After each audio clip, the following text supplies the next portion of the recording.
एवं आंचलिक पाणीपाग विज्ञान केन्द्र पक्षर पाणीपाग जनित एक विशेष सूचना अथवा बात्या को नहीं एक विशेष सूचना सामना आसी तेज बर्तमान जहाँ सूचना मिली माड़ी आसुची बात्या बेंगल आज राज्य में 17टी जिले में वर्षा नहीं सम्मान रखी आंचलिक जलवायु केन्द्र तेबे जदि यह बात्याटी हुए तेबे ओडिशार केउ केउ जिले में केते प्रतिशत प्रभाव पकेब एवं ओडिशा पई केते प्रतिशत यह वर्षा हो पारे तानी वीडियो संपूर्ण अपडेट पाई परिबे ता पूर्व वीडियो को लाइक करंतु चैनल को सब्सक्राइब करी पाखर थिबा बेल आइकन को दबाई ऑल नोटिफिकेशन उपरे ऑन कर रखंतु जहाँफल लेटेस्ट पाणीपागर सटीक सूचना सर्वप्रथम आम चैनल आपण पाई परिबे तेबे लेट नगर चलंतु खबर उपरे नजर पकाइबा।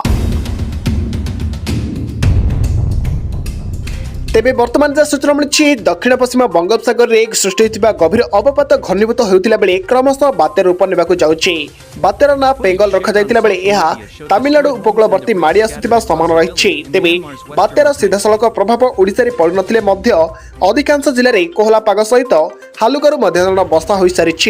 ए संपर्क में सूचना दे भुवनेश्वर आंचलिक पाणीपाग केन्द्र पक्षर निर्देशक डॉक्टर मनोरमा महांती कहते जे बात्या लगी दक्षिण पश्चिम बंगोपसागर पश्चिम केन्द्रीय बंगोपसागर दक्षिण आंध्र प्रदेश उपकूल श्रीलंका पूर्व उपकूल तमिलनाडु उपकूलवर्ती अंचल में मत्स्यजीवी मानक पई सतर्क सूचना जारी कर दैछि किंतु एही सतर्क सूचना ओडिशा उपकूल में जारी होई नाही।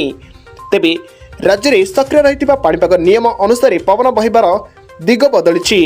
पूर्व दिगरु राज्य को प्रवाहित पवन बंगोपसागर जलीय बाष्प सह प्रवेश करुथिबा राज्यर पाग प्रायतः मेघ रहिछि।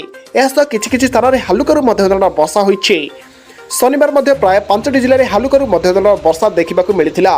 उपकूलवर्ती जिला बालेश्वर भद्रक जगतसिंहपुर केन्द्रापड़ा गंजाम गजपति पुरी कटक नयागढ़ जाजपुर खोर्धा किछि स्थान में हालुकारू मध्यम वर्षा हो पारे। आज सेपरी कोरापुट मालकानगिरी ढेंकानाल रायगड़ा मयूरभंज केन्दुझर जिले में पाग मेघुआ रहिबा सहित किछि स्थान में वर्षा हो पारे बोली जଣାपड़ी। सेपरी भुवनेश्वर किछि स्थान में हालुकारू मध्यम वर्षा होबार संभावना रखिछि आंचलिक पाणीपाग विज्ञान केन्द्र। तेबे आपण माने केउ जिल्लारू आम वीडियो को देखुछन्ते आपणक अंचल में वर्षार परिमाण केउ भिड रहिछि वीडियो कमेंट बॉक्स में निश्चय कमेंट कर जणांतु।